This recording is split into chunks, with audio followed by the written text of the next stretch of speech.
Great. Welcome to Grit Meets Growth. Today we are joined by Crystal Baran. She's a passionate and inspiring integrated life coach dedicated to help people rise and thrive. She empowers others like you to embrace their authenticity, release the shackles of stress, and rediscover true meaning of their lives. We're excited to hear about Crystal's journey and the passion behind the work. So, welcome. We are really excited to have you. But thanks a lot for doing this. Thank you so much for asking me to be on the show, Manav. It was a pleasure meeting you a few weeks ago. I'm glad to be here. That's great.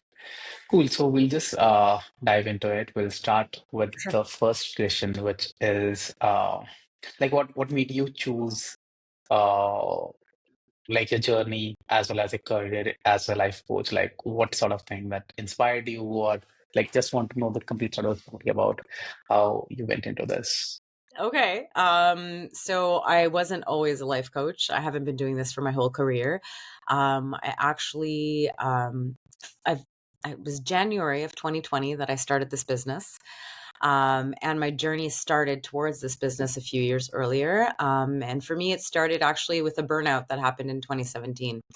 Where I personally was, living in a world of stress, not just from, the job, but it was everything. It was multiple things. We're talking, maybe 20 years of, combination of different things. And in 2017, I ended up having my burnout, and I had to really take a really deep look at myself, about who I was, what I wanted in life. I was faced with the first time in my life that I removed my career from who I was, and I didn't know who I was.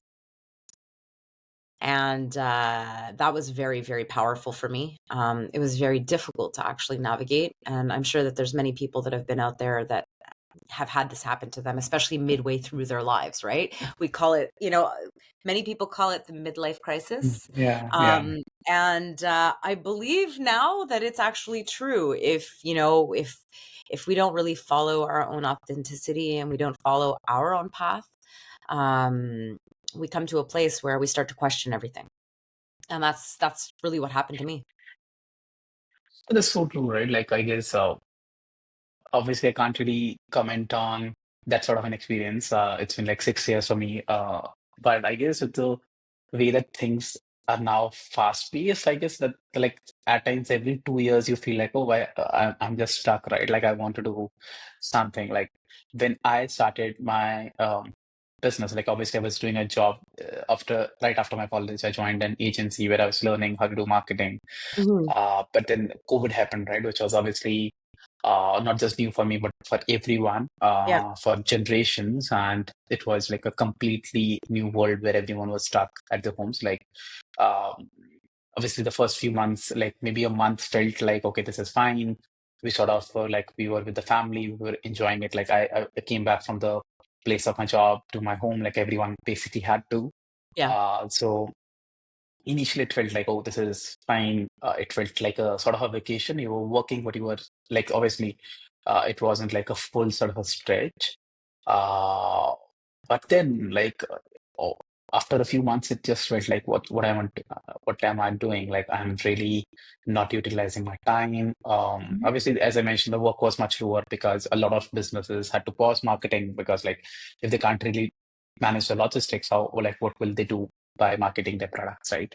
And that's when I was like, I need to put my focus on something. And that's when I sort of started working on this idea. Like again, um, for I just had 1.5 years of experience in the corporate world till then, which includes my 6 month internship as well. So it wasn't like a lot of experience, but all I'm trying to say is like now with how things like really are fast paced, it like even 1 year felt like, oh, this was a lot of time. Even 2 months felt like I'm not moving, I'm not Yeah. growing, or I'm not learning. And I was like, I need to do something.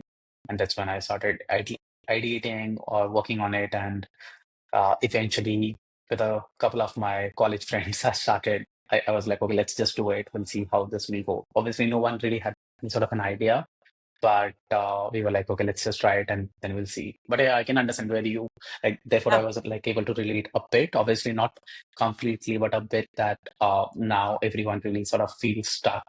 Even uh, how like it really doesn't matter if it's years, even months can feel Yeah. years. It's just about where you are at your, let's say, phase of the life and how you Yep. want to have things. Like initially, you have a lot of energy. Like when I was, um, I started. I shouldn't even say that it's been a long time, but still, there was a lot more energy, right? Because you were like, you have to prove things, you have to learn things, you have to do like a bunch of stuff, right?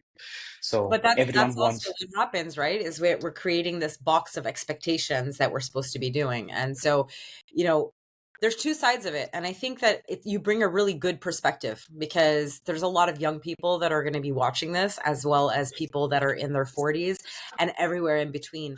And it's not right or wrong. I think that you have an opportunity as somebody who is at the beginning of their career to really start to think about who you are and what your purpose here on this planet is. And if you had that time during the pandemic to be able to reflect on the things and not so much about what I am doing or how fast I'm doing it, and more reflect on who am I as a human being? What is what what was I put here on this planet to do? And really reflecting on that. And most of the time when we think about, our purpose, most of the time it does come down to assisting and helping others, right? So if we can bring our purpose into what it is that we're doing instead of just operating. And I think that for me was one of the experiences for me that had I would have looked at things a little bit different, because again, it's about perception. When I was a young girl, like most people, when we're young, we listen to our parents, we listen to our friends, and they tell us, we got to go to school, we got to get a good job, we have to make good money, and all of these things are really about setting up a job, setting up a financial foundation. But it's not about setting up the human foundation. And the human foundation, if we have the opportunity to work on that foundation and create that inner purpose and create that inner guidance that we have for ourselves, everything that we do, even if we're doing things to make money, because I mean, at the end of the day, of course I make money in my job, of yeah. course, but I'm doing something that is fruitful. It is passionate for me. It is deeply ingrained in my values. And it's actually deeply ingrained in my purpose from the time that I was a kid. And had I looked at life a little bit differently, obviously it wouldn't have taken me this long to get where I had to go. But that being said, even if it does take you a long time or if it takes you a short time, if you have that opportunity to start looking at yourself, because it's all about internal looking. And so a lot of people during the pandemic had that eye-opening experience and they continue to use that propelling them forward. The pandemic made us slow down. It made us appreciate values again. Spending time with family was something that we were not allowed to do. It was a privilege to be able to do that. And so the perspective shift that happened to so many millions of people in the world, um, if we took that as an opportunity, chances are they've changed the way the trajectory of their life has gone ever since. I know for me, it changed my trajectory. It changed my perspective on so many different things. And it wasn't just the burnout, it was being faced with we have to be alone, away from our friends, away from our family. Who are we without those things? And we are That's, a lot. that's so true, right? Like as I mentioned, like when I started this and after it being a year and obviously, right, you there are moments in your life when you start just reflecting what have happened in the past, the last 6 months, last year, or last two Mhm. years. And um, for me, this was like at a particular time, I have told myself that if it wasn't for the pandemic, I'm not sure if I would ever went into starting something of my own because I was into a job, right? Like obviously it wasn't like a lot of time, it was like 1.5 years, but I think it's a path, right? Like once you are in a job, then you start chasing, let's say, the paths of success in that job. You're not really thinking outside of that job because you're like, that's your whole world.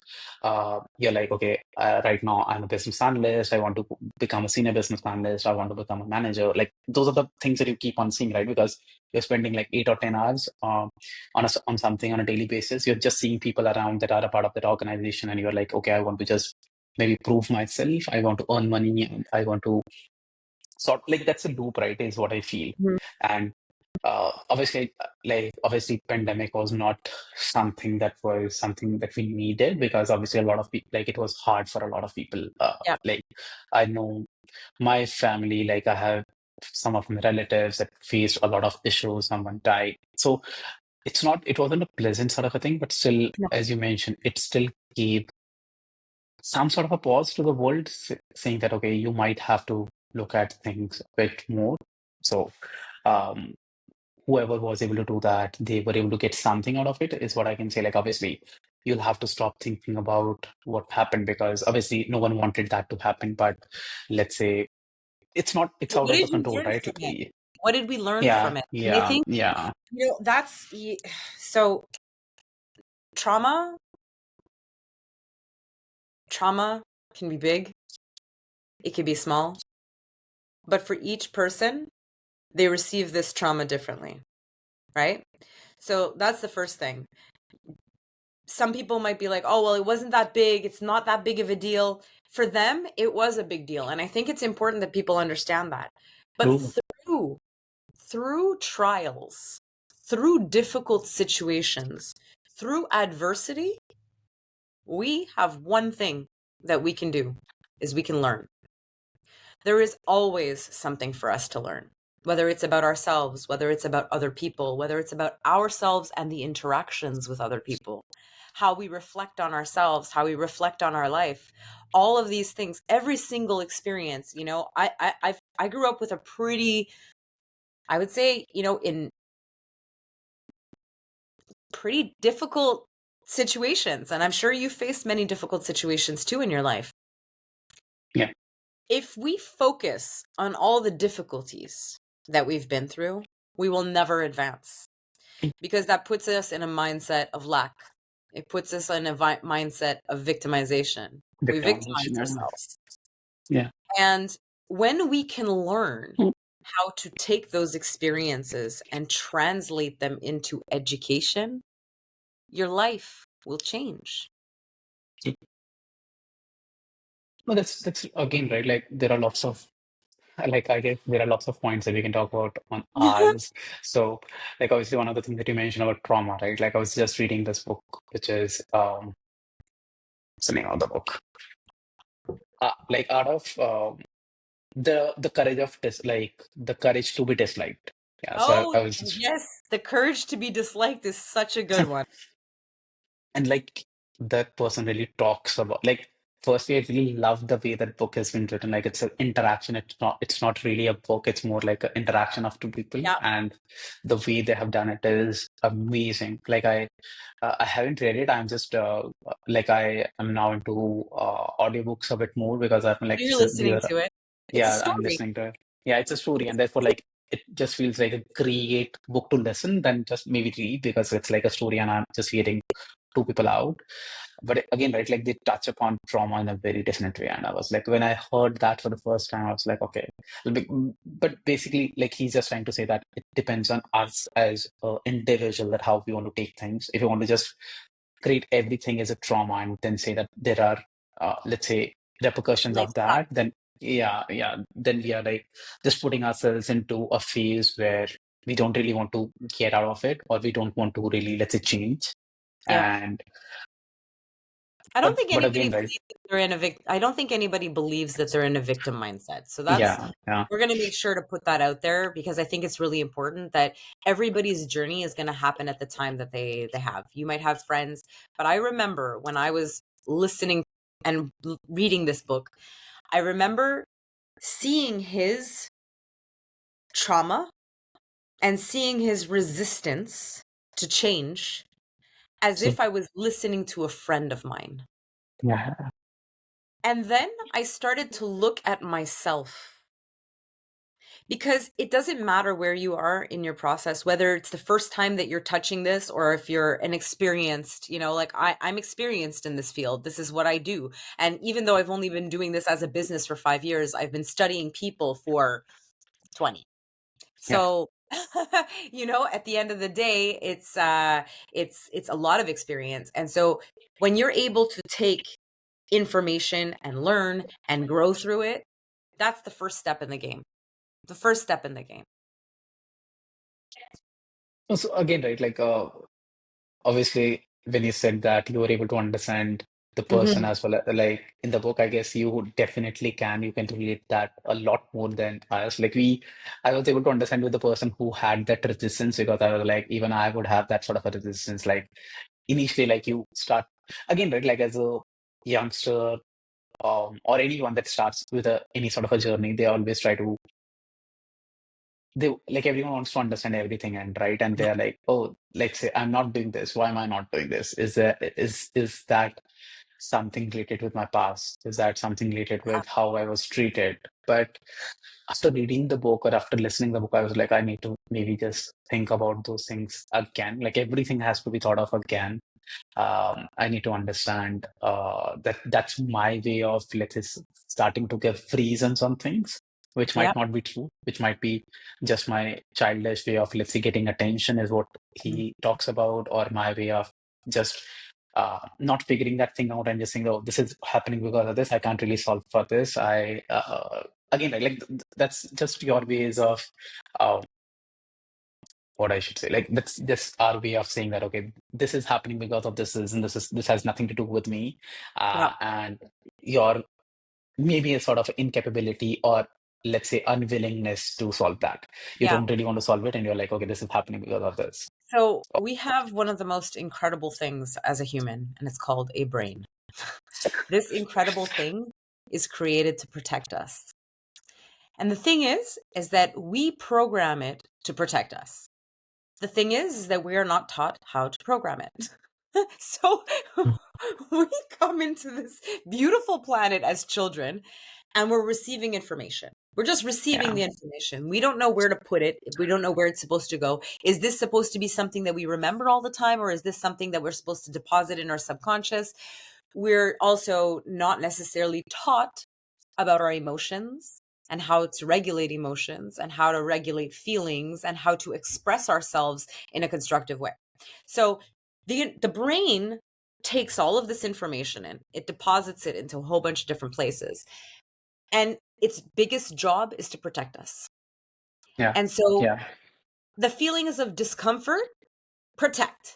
Feelings of anger, protect. Feelings of rejection, protect. Feelings of frustration, reject. And so your brain will put you in a way that makes you feel safe based on past experience.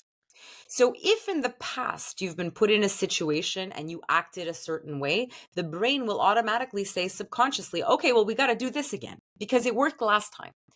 The problem is that we haven't trained it to understand that, okay, well, have you ever, you might not know these books, but you know those choose your own adventure books?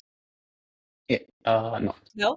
Okay, so when I was no. a kid, we would have these books that we would be able to read a page, and at the bottom of the page it said, if you want to do this, choose this page. If you want to do that, choose that Oh, page. And then you'd okay. go to that page, and then you could read the book 100 different ways and come to different Yeah. conclusions and different endings at the end, or meeting different people, or taking a different path. We're not taught that that's the way that life actually works. We can choose all kinds of different paths, and it's our job to learn. And then instead of us making those, and so when I was reading those books, I would remember, okay, well, when I read the book the first time, I chose this option. So I'm not going to choose this option now. I'm going to choose another option. If we look at our life and our brains like a choose your own adventure, we can train it to be able to take new paths, have new responses, because I think it's the response that's the biggest thing, right? So if we're always faced with stress, the response of stress is what ends up killing us.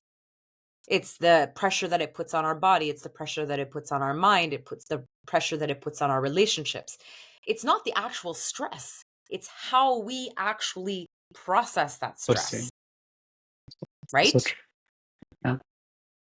Yeah. That's so true, right? Like honestly, this has been the I don't think I have had any sort of the start of a podcast this way. So this is already I'm feeling Well, amazing how you got to and get how more this is. coaches. You got to get more mindset coaches on your podcast because again, like this is essentially what I do with people. Yeah. I allow people to learn about themselves in a more deep way. I allow Yeah. them to find opportunities to reprogram that subconscious brain. Yeah. Subconscious can be programmed because what we do is when we are doing something like we're doing right now, we are pulling information into our consciousness. And we only have a small percent. It's 5% that we operate in consciousness. So what we're doing right now is we're taking information and we're pulling it into our consciousness, and we are looking at it again, and we are taking it and we're putting it back into the subconscious, different than the way that it came out. I think that's so deep that I need to really go back, hear this podcast again, and I need to like note down the pointers to think about because these can take a long time. But yeah, like honestly, this has been the most sort of fun, or I shouldn't say fun, but a lot of deep sort of thinking that I've done for on any podcast. And like we're still on the first question itself, so I'm just We're excited on about the question next one. number one. All So right, yeah, give me but another that's question. Let's see. Where yeah, can we go from here? definitely. Again, right, like next question is again now. I know it will we'll talk a bit more about this as well. So this is about some of the biggest challenges that you have faced as a business owner or someone starting a business. So what would those be, and how did you maybe sort of tackle them down, or let's say fought them? Okay. So, one of my biggest challenges is that I've always ever been an employee. I had always ever been an employee, and my parents were employees. My grandparents were employees. Most of the people that I grew up with, they went to jobs, right? They did not create their own businesses. My father created a little bit of his business. My mom created a little bit of his business, but I didn't understand that as entrepreneurship. I thought they just had a job. I knew they had their own business, but I thought it was just a job. One of the things that was probably my biggest, most difficult part was making that decision for myself, being so proud of myself, and hearing the people I love have their fears about what I was going to be doing. And so I felt very alone. I was talking about starting my own business, and this is what my coaching practice is going to look like. And they're like, but you're leaving your job? You don't have a 9 to 5? You don't have anything to fall back on? What are you going to do about your savings? What are you going to do about your retirement? What are you going to do? Like, it was every question possible. And I know that deep inside, it was not for them to try to discourage me from doing it, but it was everybody's general fears for themselves that were being projected onto me. I know that now, but I felt really alone. I lost friends. I gained new friends. And I suffered through the loss of friendships because of that growth, because we were at different places in our lives. I was in a place of growth for my career. The other person was not in the same place. And so I felt like you know, I laugh with one of my girlfriends. They're like, my circle is getting really damn small. And that's something that's scary because we collect friends and we collect people like trophies. And so when you are on a growth journey, and this is for anything, this is just not just for business, this is on any journey. Like, you're starting to look at yourself right now, like just with the questions that we started doing before, people are not going to understand it because they're okay where they are. And what you have to know is that that's okay. They're allowed. It has nothing to do with you. It True. only has to do, you do your thing, and their responses are their perception, and that's okay. And if we can meet that with love, it changes. So again, I felt like my circle went from being really big to being micro small. So that was the first thing. I didn't have proof of anybody around me who had done what I did. I didn't know anybody who was a coach. I had maybe one or two coaches in the past, but I don't know, it was weird. I didn't really look at them as coaches. I did have them as coaches. They were my coaches, but for some reason, I didn't put two and two together that they actually had a business. So I had no proof that what I was doing would work. And so I had to find proof. I had to make proof. So my first thing that I did, actually, I started a networking group. I started working with a networking group. It was actually before I started with BNI International. I was part of another group. It was a morning mastermind, 5 days a week from 6 o'clock in the morning till 7 o'clock in the morning every single day. And it was a group of, we were about 25 to 30 entrepreneurs. And we would have an opportunity to just talk about our challenges, it was really masterminding about our businesses, like what we're looking to grow. It was an unofficial group, but it was the first time in my life that I felt like these people understood what I was doing. And when I was telling them about what I wanted to grow, like I remember saying, like, I wanted to have an empire. And they didn't laugh at me. They cheered me on. They literally lifted me up almost like it felt like I was on a pedestal. So that was the first thing that I did through that first challenge of starting my own business. I made sure to find people that were like me, created new friend groups. Then I joined BNI in my chapter, and we're a very successful chapter here in Montreal, Canada. And I made some of my best friends there. I have, right now, we're 35 members, 34 members in the chapter. And all of them, I could say, truly deeply in my heart, they all care about each other's businesses deeply.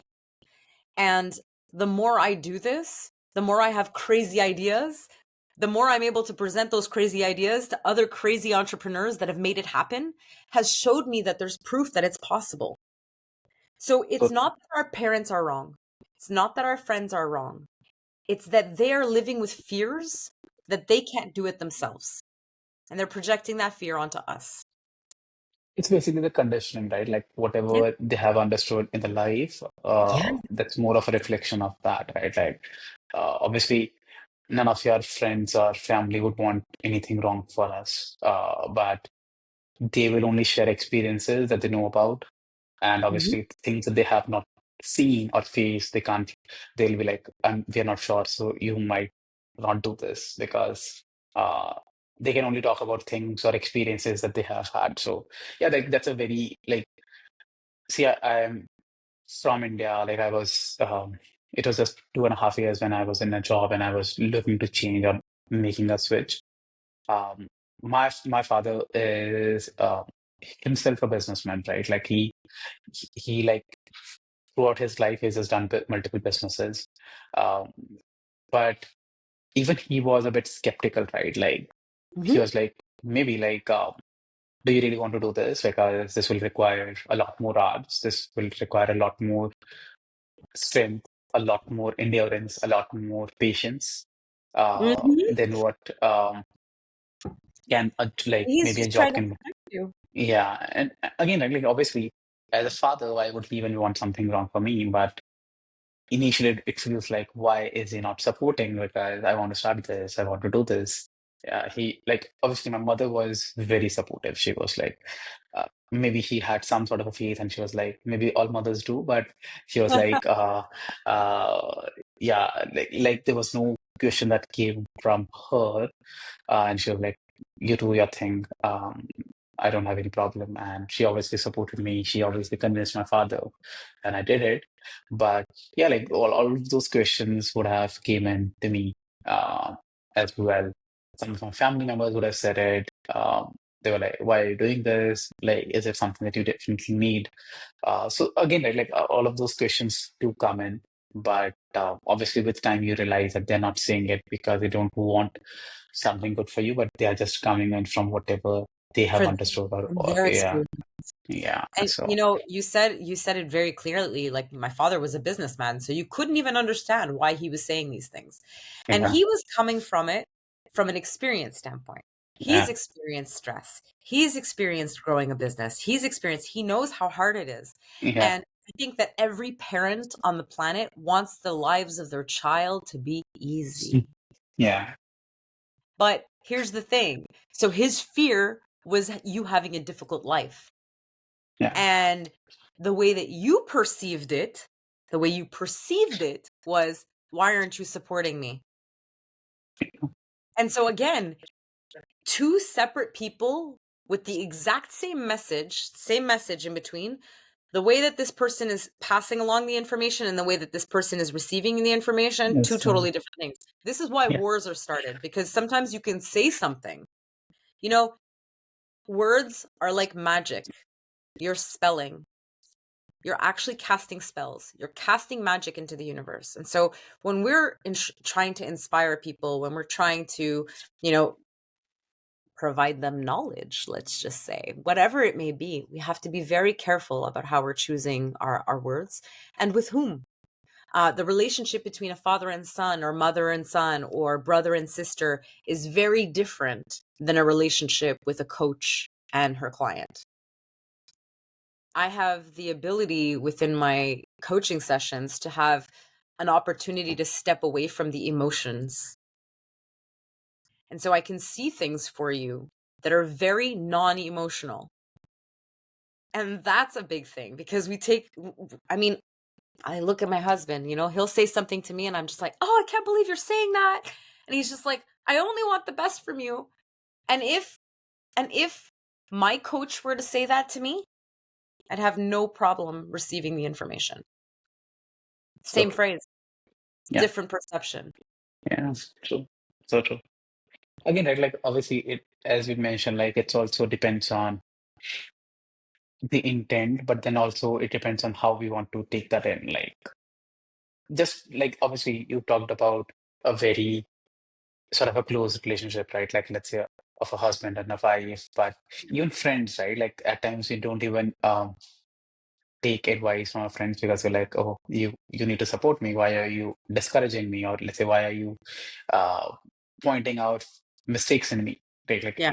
As a friend, your job is to obviously give me feedback. Your job is to uh, let's say have like obviously the point is to have fun, to learn, to grow. But then obviously feedback is a part of it. But we obviously at times a lot of ego comes in, or a lot of, let's say, unacceptance comes in, and then you're like, I don't really believe what you're saying. Hmm. But it's just important that we obviously understand why someone is saying something. We obviously know the intent is good. It's just that how we want to hear it or how we want to perceive it will Yeah, make a big sort of a difference there. definitely.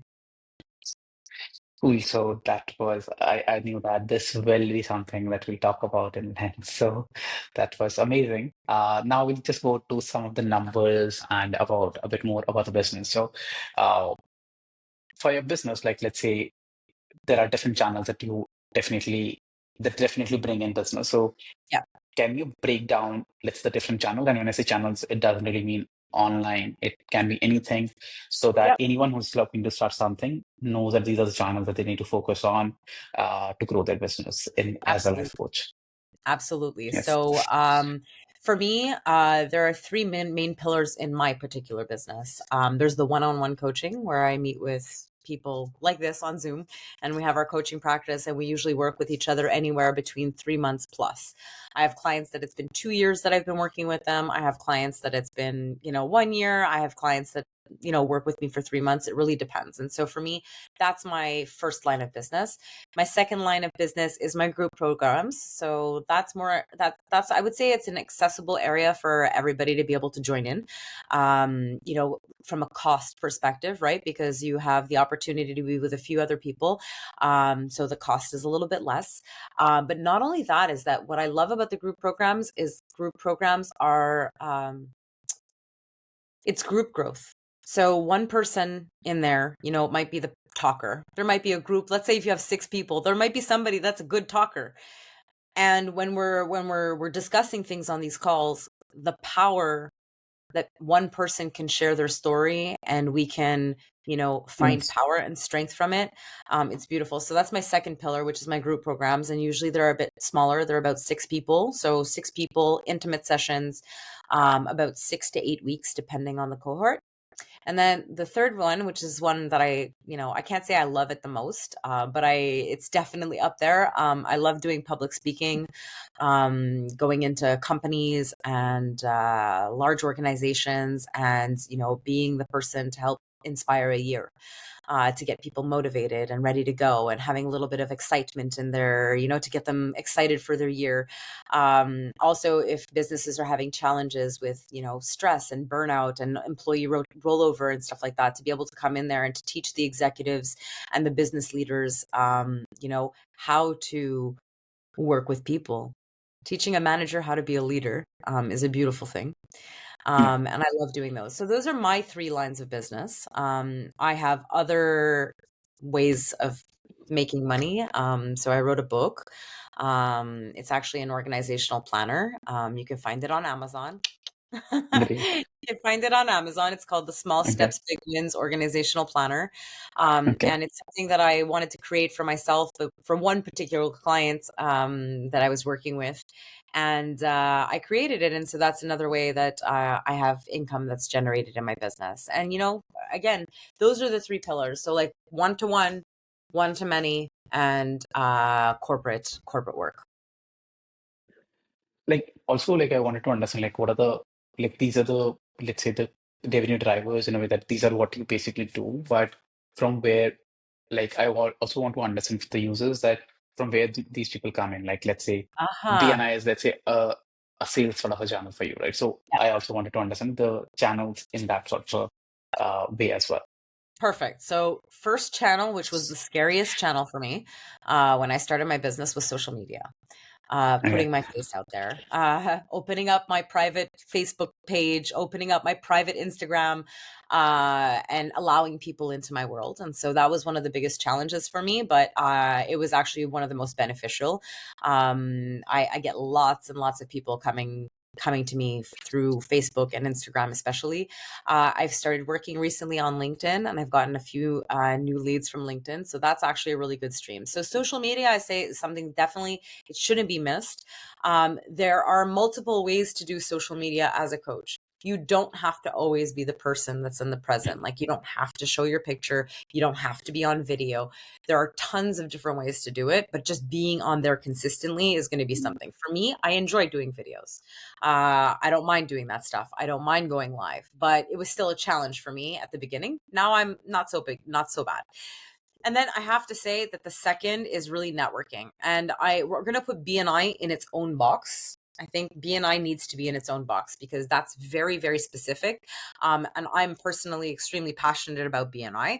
But let's get to that last. The second one would be networking. So going to events, finding networking events, getting out there, meeting people. Um, excuse me, I'm sorry. I I'm not a fan of cold calling. I don't think anybody enjoys cold calling. I think the only way to really go out there and be authentic in this is to really go out there and have conversations with people, because the relationship that you're building in a coaching world is the relationship with a human being, not with a bot, not with, just robo dialing people. Like, there's emotion in it. So in my industry, in my personal right, it's my personal opinion. You could do it any way that you want, but in my personal opinion, cold calling is not something that's I would ever do, but networking 100%. So I started going to a lot of different networking places. I would go to events, cocktail evenings, galas, fundraising events, going to meet people, find a friend who's an entrepreneur and just like go out, enjoy. And then, like I said, BNI. So I've been in BNI. It will be 5 years in May. So it's 4.5 years. I have had the opportunity in the last 3 years to be on leadership positions. So I was the vice president, and now I'm currently the president of my chapter. Not only is it a great referral source, but it's also a great place for you to be able to showcase what it is that you do and how good you do it. As a leader in what I do for my business, I'm capable of showing them that I can be a leader for the chapter, and therefore it adds credibility. So one of the things in this networking organization is visibility, credibility, and profitability. The more visible you are, the better. The more profitable you'll become, and the more visible, credible, and profitable. Yeah. And I've been able to do that, and so I was very successful having those very strategic one-to-one conversations, allowing people to get to know me on a deeper level. And like I said, I became friends with all 34 of those people in my chapter. These are all So true. people that know me, that love me, that want to cheer me on, and they would only love to put me in front of the person that I want to meet. That's so true. But yeah, like you really split that out really well for the users. Just one follow-up question on that. You mentioned about social media or let's say any sort of a digital way of getting that. So are you just doing that organically or you also do ads?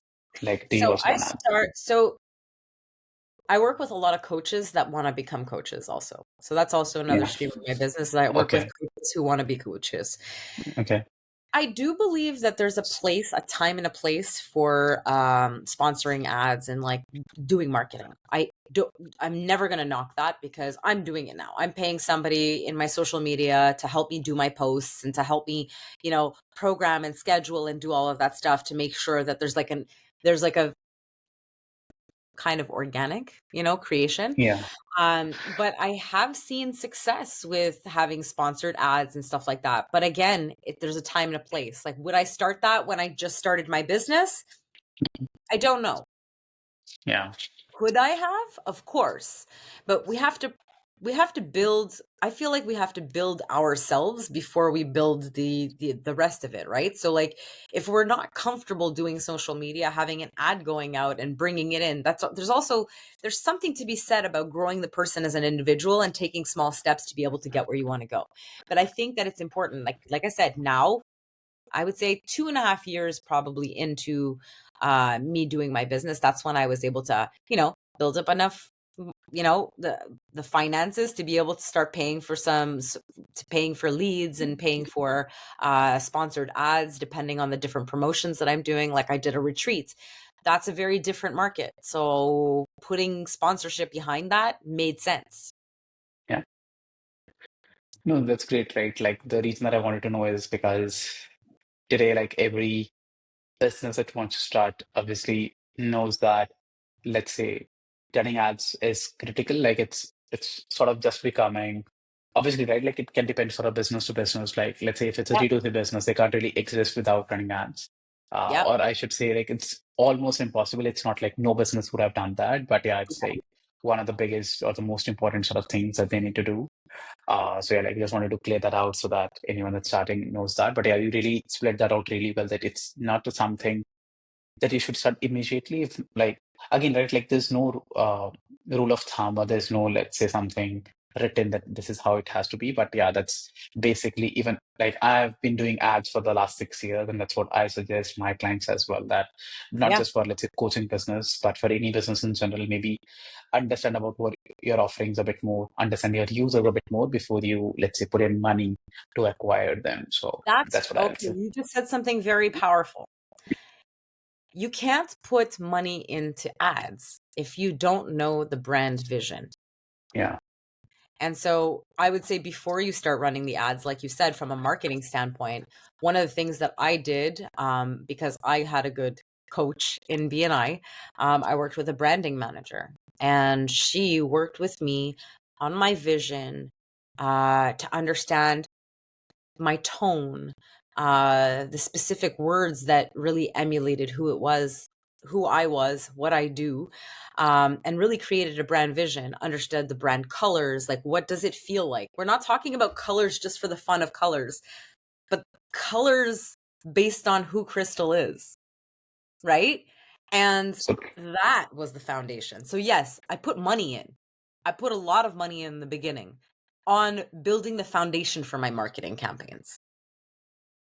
yeah. Thank you for pointing that out because I think that that's a point that people don't realize. They want to go straight to ads, but they haven't really defined their vision. They don't know their brand yet. They don't know any of the vision that the company is going to. So like, I'm going to plug my graphic designer because she's amazing. But when you walk into a room, this is Mauve Mango.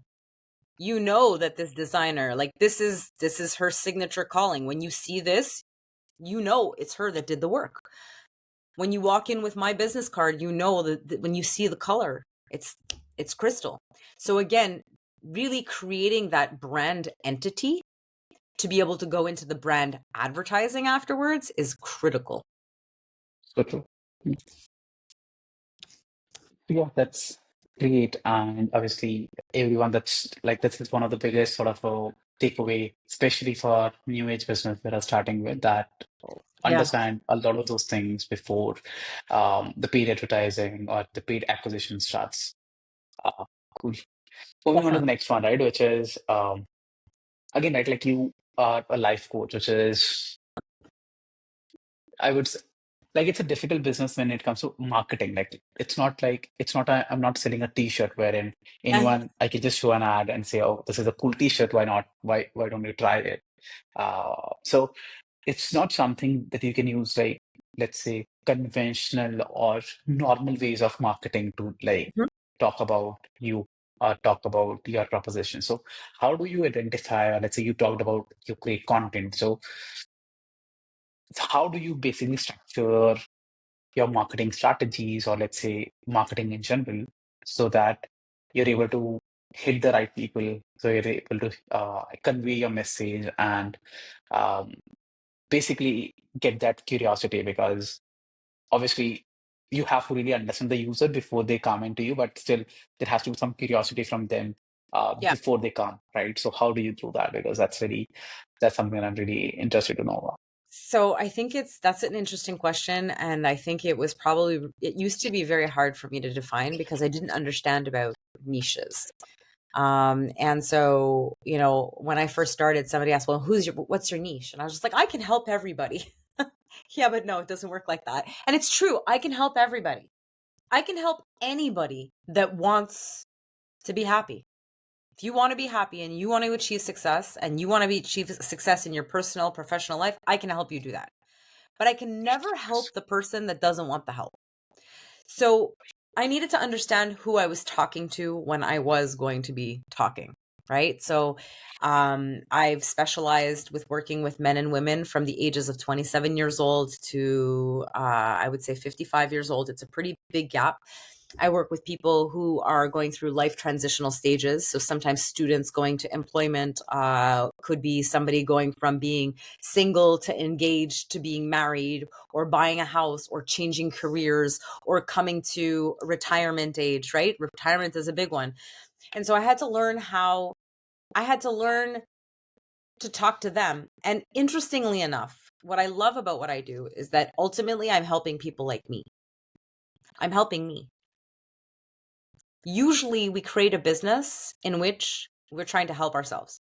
So if you look at any one of these businesses, right, there was usually a need somewhere for them. And in my world, it's really all about, like, I was helping people like me who went through a burnout, who didn't know that who they were, who hadn't paid attention to who they were in their whole lives. And so that's what I focus on. I started focusing on niche work. um when I'm writing things, I'm writing really from that perspective. I'm not afraid to give information, like today. I mean, technically, if you want to call this a podcast, but we spent a lot of time working on coaching. And Yeah, I'm not afraid to give my time. I'm not afraid to give away free information, because ultimately, at the end of the day, we have tons of free information out there. You can go to YouTube, you can watch all the videos. I have videos, you have videos. We have tons and tons and tons of information. We're in the world of information overload. And yeah. so I really, I market myself as like your best friend that's going to be there to support you, that's going to help you, to show you exactly what you're capable of doing. And so I don't know Well, if that answered the full question, but like I feel like it went there.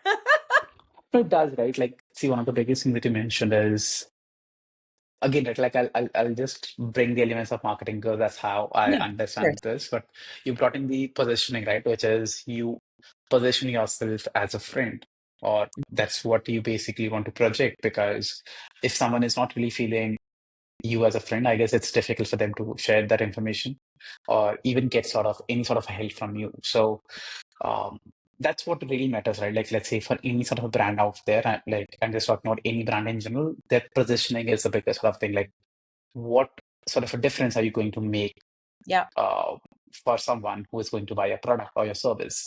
So it's just about projecting that and projecting that well. Like, projecting is it is one thing, but doing it in the right way is another, right? Yeah. So you definitely uh, like give the correct answer, or a very like a very simple but a very effective answer, that okay, that's what you Good. basically do because that's what your job is. So yeah, Thank you. that's oh, for sure. I'm glad I was able to take your marketing brain and put it on. For sure. Great. So before, I guess we're on the last two questions, wherein the second last being, what is that one advice that you would like to give to anyone who's looking to start their own business? That's a beautiful question. I would definitely say that the advice that I would give to anybody who's deciding to start their own business is Just start. Take one step. Doesn't have to be all the steps. Just start. It could be the idea, write it on paper, dream about it, write about it, talk about it. Um, don't let don't let other people's fears hold you back from the dreams that you believe are true inside of your heart. Um, and if you change your mind along the way, that's okay too. But allow yourself to be the one that makes that choice. That's so beautiful. Again, those, I guess, like the biggest sort of a takeaway is obviously like taking those steps, right? Like taking those few initial steps, like because I guess that's the most difficult thing. Like everyone really wants to start one, but then they're like, should I? Do I have do I have everything that I need to get started? But we're never But going to the, have everything we but need to get yeah, started. And that's the I thing that chalk this up to Mount Everest. I chalk this up to any goal. Okay. So your goal is to start a business, right? But let's say your goal is to climb Mount Everest. You don't start climbing Mount Everest at the base of the hill. You start when you have the idea in your head. You start when you start to research the shoes that you have to be wearing. You start when you research how much it's going to cost you to get there. It starts when you start thinking about, oh, I have to learn how to breathe properly. Oh, I have to get a coach for this. So your journey to Mount Everest starts with freaking shoes. What shoes do I have to wear on Mount Everest? And thinking about it, it's not even buying the shoes. yeah. So your mountain, your Mount Everest will be up here. But every single little thing that you do is a domino effect to get you to the And top of that mountain. true, right? Like that's what I was even saying. Like I don't think anyone can have everything that's needed to get started. Like even I don't even have everything right now. It's been close to three I years, just still three don't years have now. everything I need, Yeah. So right? no one would ever have that. So it's just about taking that plunge, having that sort of a confidence that okay, I'll figure things out on the way. There are lots of people to help. There are lots of guides. There are lots of content. There's a lot of content that can guide you. Yeah. But it's just about putting in that sort of an effort and being like, okay, let me start this. So thanks a lot for sharing that. We're moving on to the last segment of this podcast, which is a bit interesting. Where what we do is we basically ask. We're going to ask you a question, which is a question that was asked by the previous guest. So we will do that with you as well, wherein we'll ask you one question that you would like to ask the next guest. And similar sort of thing is firstly I'll do with you, which is I'll ask one of the questions that was asked or that was given to us by the previous one. And Okay. then I'll take one question from you as well. Okay. Uh, so the last question that we got was how can you tell the listeners or people who are going to start a new business to plan for growth? To plan for gold? Growth. Oh, to plan for growth. Yeah. I would say strategically aligning yourself with other people who are smarter than you. So, one of my favorite sayings is that if you're the smartest one in the room, you need to change rooms. Yeah. And when you're looking for growth, you need to find people who don't want you in the room because you're not going to bring anything to them. You're technically not going to bring anything to them, but you have to go in there and you have to fight for it. So strategically align yourself with actual people who are growth minded, who have done what it is that you want to do, and force your way into that room and be dumb for a little while. I guess that's the most important part. Like even for me, right? Like when I joined BNI, it's just been 6 months. Obviously, you come with a lot more experience in BNI, but when I Yeah, but joined, initially I felt like, where am I? Obviously, I'm not sure, but I think I was the youngest in the room, and I was like, okay, there are people that have been in business more than my total age. The people that have been doing something for I don't know how much time, how many clients they would have dealt with, what sort of work would they have done. And here I'm obviously figuring things out, but then obviously I have to interact with these people. I have to sort of make them believe that what I do is true, what I do is right, Yeah. and sort of create that sort of a trust, right? So that was obviously one of the initial sort of things that I had, that okay, I need to do something here because this is a room where people are like, it's a again, right, like as a youngster you don't really know as well at times, like where are you, like you always are with your friends which are your age, a, a year or two more or less, but then I was Mhm. sitting in a room of 50 people, because our chapter is like 50 members, and everyone is, Different let's ages. say, yeah, different ages, different businesses, great, like they're doing great in their own businesses. And but yeah, now obviously I can't say that I'm still there, but definitely getting better. So as you said, like take baby steps or take steps one step at a time is what I am doing as well, and taking it from there. That's a really good question, and that's really good of you because again, you have an it's only opportunity. When you get to be the dumbest person in the room, it's perfect. 5 years ago when I joined BNI, I knew nothing. Yeah, Nothing, nothing, nothing, nothing, nothing. And, I'm so glad that I knew nothing because I learned so yeah, much. yeah. So So now I have to cool. think of my question. Ah, Yes, you have to give us one question that lasts the next game.